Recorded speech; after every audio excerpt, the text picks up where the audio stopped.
最近多篇信息浮出水面，中国政府近年来实施了强制流产和避孕措施，以控制维吾尔族人口。女权无国界组织主席瑞杰·利特尔顿最近在布莱特巴特新闻网络上发表评论，将该类事件谴责为中国政府已承诺数百年的骗局。瑞杰女士告诉记者，自1920年代以来，中国政府一直以提高人口素质的名义实施节育措施，现在正寻求以少生优育等新口号实施其政治目标。但是他说，针对维吾尔人的此类措施已经超过了提高人口素质的范围。他说，中国政府已经关押了数百万人，并使他们成为生物测试的对象。如何改善这些集中营内部器官被盗的维吾尔族人口？这无非是为了控制人口而进行的屠杀。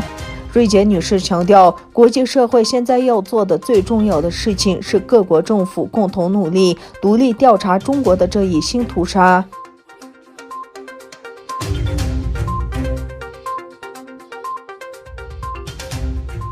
1989年，天安门学生运动领导人之一、维吾尔活动家沃尔开西被任命新成立的台湾立法院人权委员会执行副秘书长，他同时担任美国维吾尔运动荣誉主席。沃尔开西于11月23日在他的推特账户上发布了这一消息，并补充说，2020后的新格局将不再是以国境为前沿、主权高于人权的格局，而是以价值观为核心、为对峙、对立甚至对抗的新战役。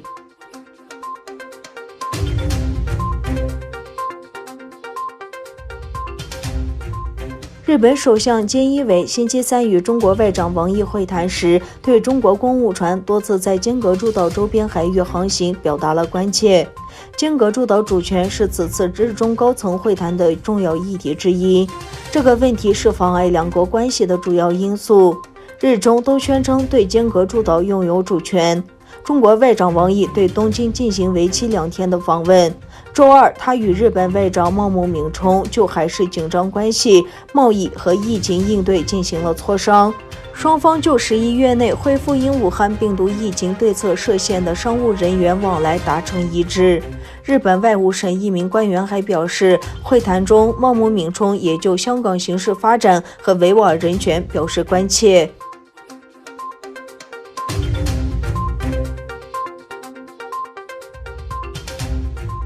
中国外交部发言人赵立坚就印度禁用中国43款应用程序一事回应称，中方表示严重关切，并呼吁印方立即纠正这一歧视性的做法，以免给双方合作带来更大伤害。赵立坚表示，中方对印方有关禁用措施表示严重关切。今年6月以来，印方连续4次以所谓维护国家安全为借口，对拥有中国背景的手机应用程序采取禁用措施，有关做法明显违背市场原则和世贸组织规则。印度电子和信息技术部发布命令，禁止43款移动应用程序。被阻止访问的移动应用程序多为中国公司的应用。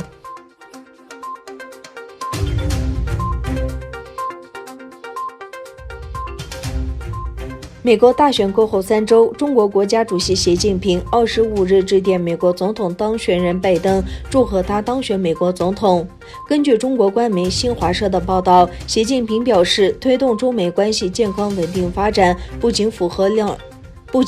两国人民根本利益，而且是国际社会的共同期待。除了习近平致电祝贺拜登当选外，中国国家副主席王岐山也致电美国副总统当选人哈里斯，祝贺他当选美国副总统。自2018年以来，美国一直在与中国进行强硬的贸易战，影响了整个世界经济。特朗普指责中国对美国公司进行不正当的商业活动和知识产权盗窃，并征收了一系列关税。北京也对这一步骤做出了反应，对美国产品征收关税。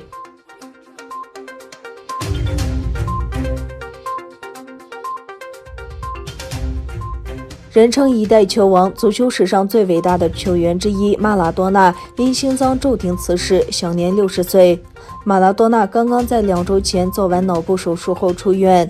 由于担心贫血和脱水问题，这位阿根廷和那不拉斯球星在入院后接受了脑膜下血肿的手术。马拉多纳遗体已被抵运阿根廷总统府，阿根廷政府将为马拉多纳举行国葬，阿根廷全国哀悼3天。